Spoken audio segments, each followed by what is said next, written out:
Bom dia, crianças! Hoje é quarta-feira, 18 de agosto de 2021 e nesta quarta-feira nós iniciaremos a nossa aula com língua portuguesa e em seguida faremos atividades de ciências, tá ok?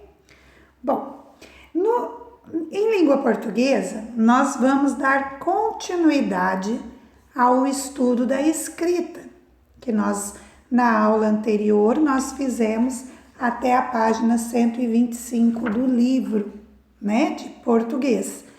Então, hoje nós vamos dar continuidade. Então, nós vamos fazer a leitura do texto Quem foi inventado primeiro? O sorvete ou a geladeira? Esse texto, ele está na página 126 do livro de português, tá bom? Então, pessoal, e aí, o que vocês acham? Né? Esse texto, ele nos fala sobre uma invenção. Qual seria essa invenção? Né? Então, será quem nasceu primeiro, né? Será que já existia? Já havia geladeira?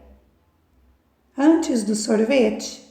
Ou havia sorvete antes da geladeira? O que vocês acham?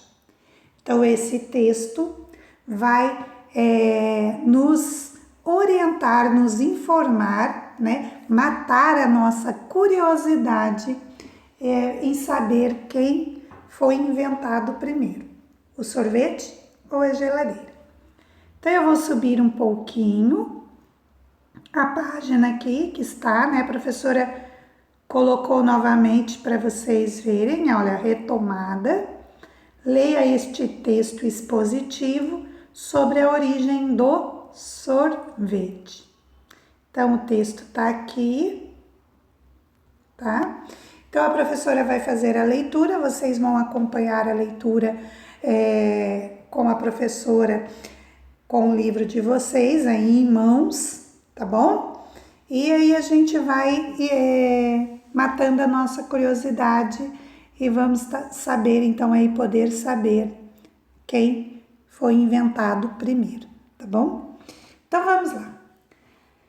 Você sabia que o sorvete foi inventado muito antes da geladeira e do freezer? Isso mesmo. Tenha se perdido no tempo. É provável que o sorvete tenha surgido na China há cerca de 3.000 anos. No início, ele era mais parecido com a atual raspadinha. Não levava leite e geralmente era feito com neve, suco de frutas e mel.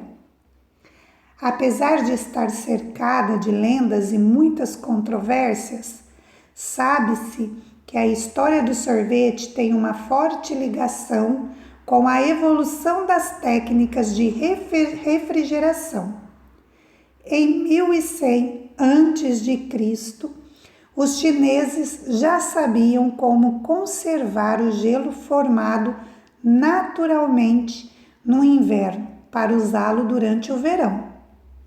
Até a criação do refrigerador mecânico no final do século XIX, um cozinheiro, para servir sorvetes ou outras sobremesas e bebidas geladinhas em dias de calor, dependia de suprimentos naturais de gelo retirados de lagos e rios durante o inverno ou do alto das montanhas.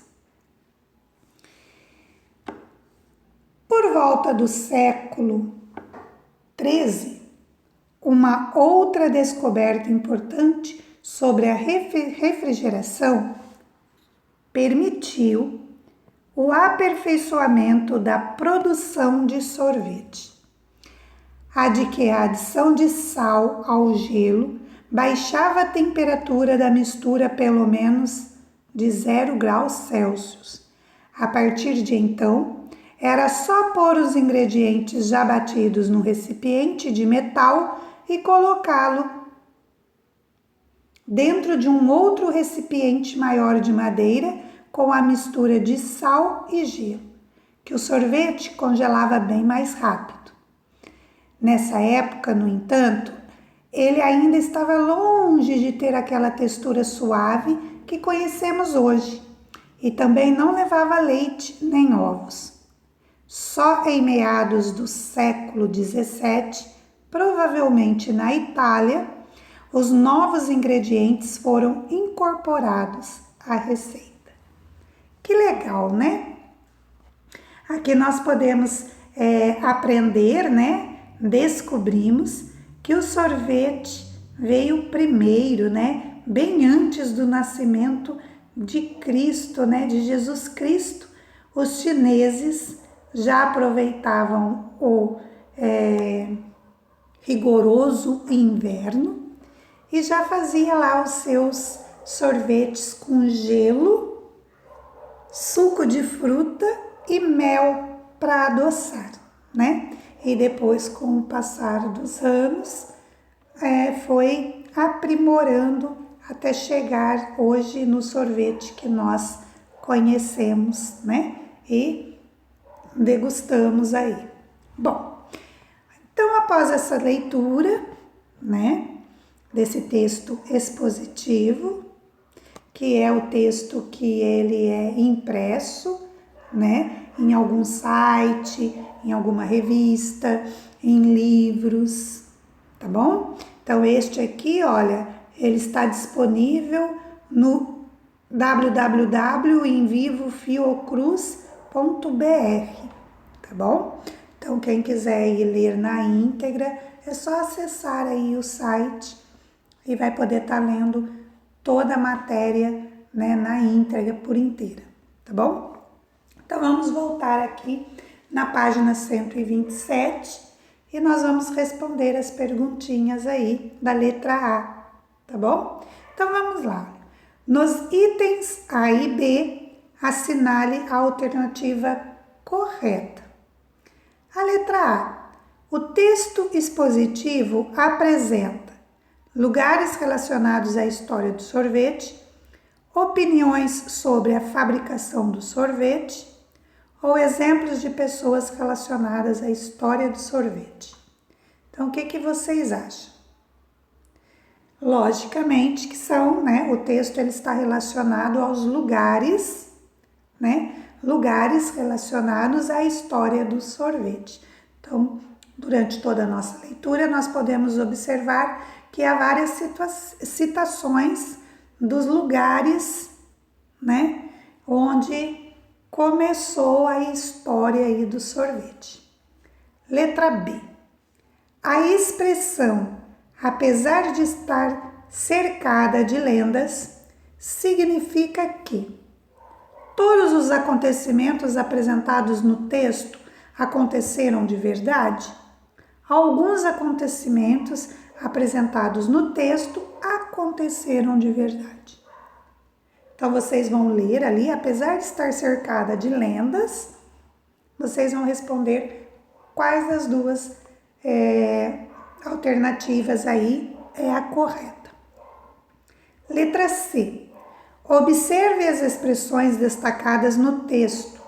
Que informação elas acrescentam às orações? Então vamos lá, olha, em 1100 a.C., no final do século XIX, por volta do século XVIII, olha, só em meados do século XVII. Então, o que é esses pedacinhos aí que estão destacados em negritos? Essas expressões, elas informam, né? O que elas acrescentam nas orações? Que ideia elas passam para a gente? Quem colocou a ideia de tempo está correto. Quem pensou na ideia de tempo, né? A história ela vai se dando através do decorrer do tempo, né? Então, olha, lembra que na biografia nós usamos muito datas para marcar a trajetória dos fatos, dos feitos do personagem a quem a gente está pesquisando, está falando, retratando a vida e suas obras.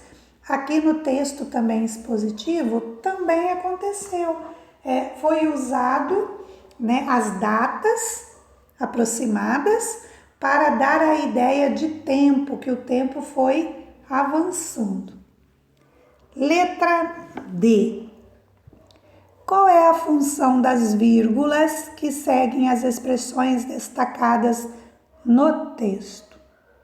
Então, para que serve a vírgula nesse texto?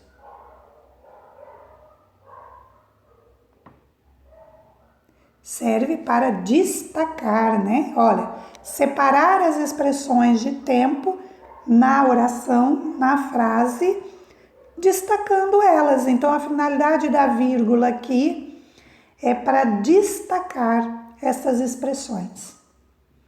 Letra E. Observe as expressões. Espera aí só um minutinho que a professora vai subir, que senão nós não vamos conseguir ler, tá bom? Letra E. Observe as expressões delícia refrescante e os novos ingredientes no texto. A que termo cada uma delas está relacionada? A primeira, delícia refrescante, refere-se ao quê? Os novos ingredientes. No que está se referindo? A que se trata os novos ingredientes?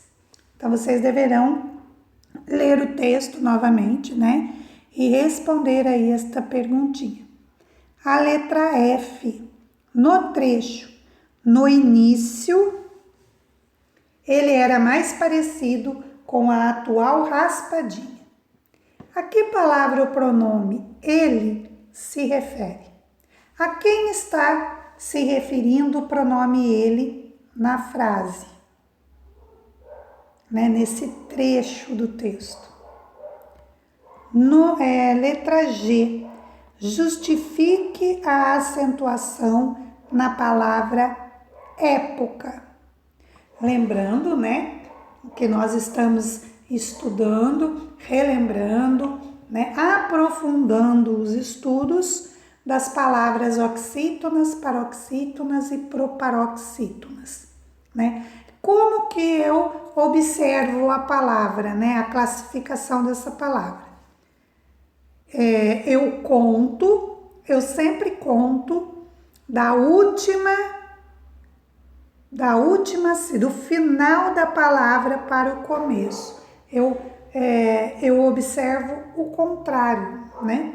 Então, sempre eu vou olhar a última sílaba da palavra, o final da palavra, a última sílaba, oxítona.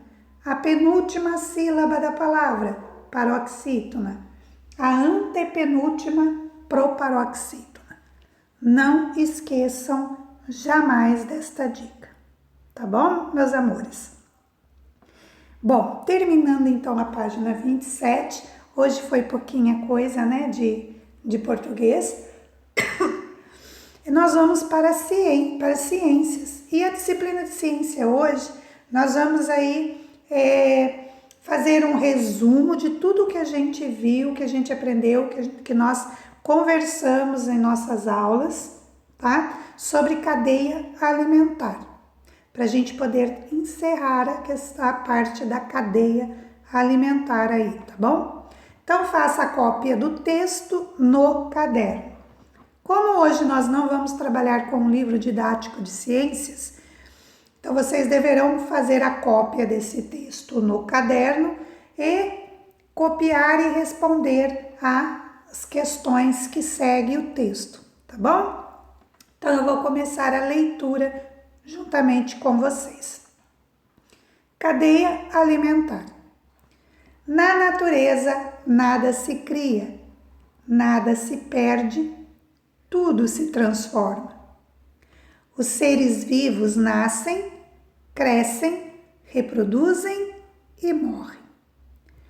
Para sobreviver e crescer, precisam de outros seres vivos que lhes forneçam energia.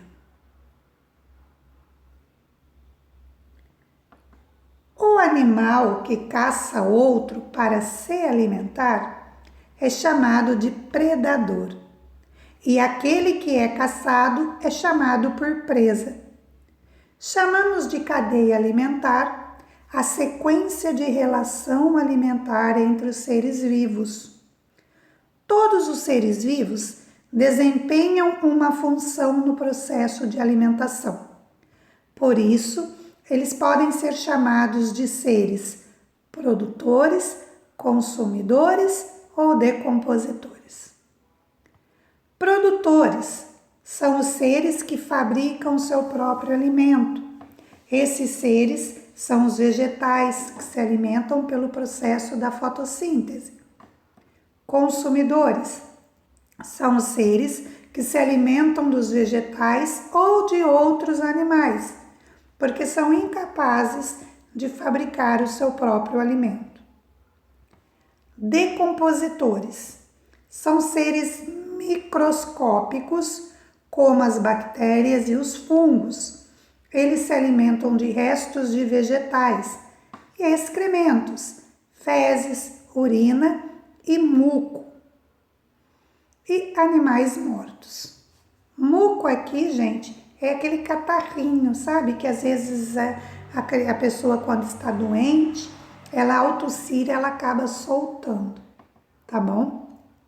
Um pouco nojento, mas é importante saber o que é muco. É a secreção que sai de dentro do nosso corpo, tá bom? Bom, esse texto, a professora colocou ele aqui de uma maneira bem resumida para a gente encerrar essa questão dos produtores, consumidores e decompositores, tá ok? Então a professora fez um resumo, vocês deixam isso registrado no caderno para uma consulta, uma futura consulta, se for necessário. Também eu trouxe para vocês aqui na atividade de ciências um esquema, bem simples, do ciclo da cadeia alimentar. A gente já viu isso no livro didático, a gente já fez algumas atividades disso sobre a cadeia alimentar, mas eu trouxe mais uma vez de uma maneira bem simples para reforçar mesmo, para vocês gravarem isso na memória e não esquecer jamais, tá bom? Então, para representar uma cadeia alimentar, usamos as setas. Então, olha lá, olha. Nós temos aqui as plantas, que são os produtores. O ratinho, olha. Depois a cobra, o leão, as bactérias e os fungos. Então, olha como que, olha, a árvore, né, o ratinho roedor, que se alimenta de alguns alimentos, a planta que é produtor, porque ela fabrica seu próprio alimento. Aí ela serve de alimento para o ratinho, né? O rato vai lá, rói a cenoura, rói a folhinha verde, né? O ratinho do campo. Aí ele serve de alimento para a cobra, tá? A cobra, por sua vez, pica o leão, com a picada da cobra, morre, começa a apodrecer, entrar em petrificação, começa a entrar em processo de decomposição. As bactérias e os fungos se alimentam dele, tá? E aí, essas bactérias vão para o solo, para a terra, né? Se transformam em nutrientes que irá alimentar e servir para o crescimento, desenvolvimento da planta, ok? Então é um esquema aí bem simplesinho que a professora fez para vocês, trouxe para vocês hoje. E aí nós vamos para o estudo do texto. Leia o texto e complete as frases. O pé de milho produziu seu alimento através da fotossíntese e desenvolveu-se. Dele nasceram 2 espigas de milho. O porco alimentou-se com o milho. O homem comeu a carne do porco. Depois, o pé de milho morreu e serviu de alimento aos fungos e bactérias. Letra A. O ser produtor é? Qual é o ser produtor aqui do texto que a professora acabou de ler? B. O primeiro consumidor é? E o segundo consumidor? Então, vocês vão ler o texto com calma e vão identificar para mim quem é o ser produtor, quem é o primeiro consumidor, o segundo consumidor, tá bom? Depois, os seres decompositores. Quem são? Número 2. Quais são os seres que produzem seu próprio alimento? 3. Por que os animais são chamados de seres consumidores? 4. Qual é a importância dos seres decompositores? Então, são essas 4 perguntinhas que vocês deverão responder, tá bom? Terminando, envie foto para a professora. Eu estarei online para vocês, tá bom? Se houver alguma dúvida, não conseguiu encontrar a resposta de alguma perguntinha aí, pode mandar um WhatsApp para a Pro, que a Pro está online com vocês. Até a nossa próxima aula, fiquem com Deus, um beijo no coração de todos. Tchau, meus amores!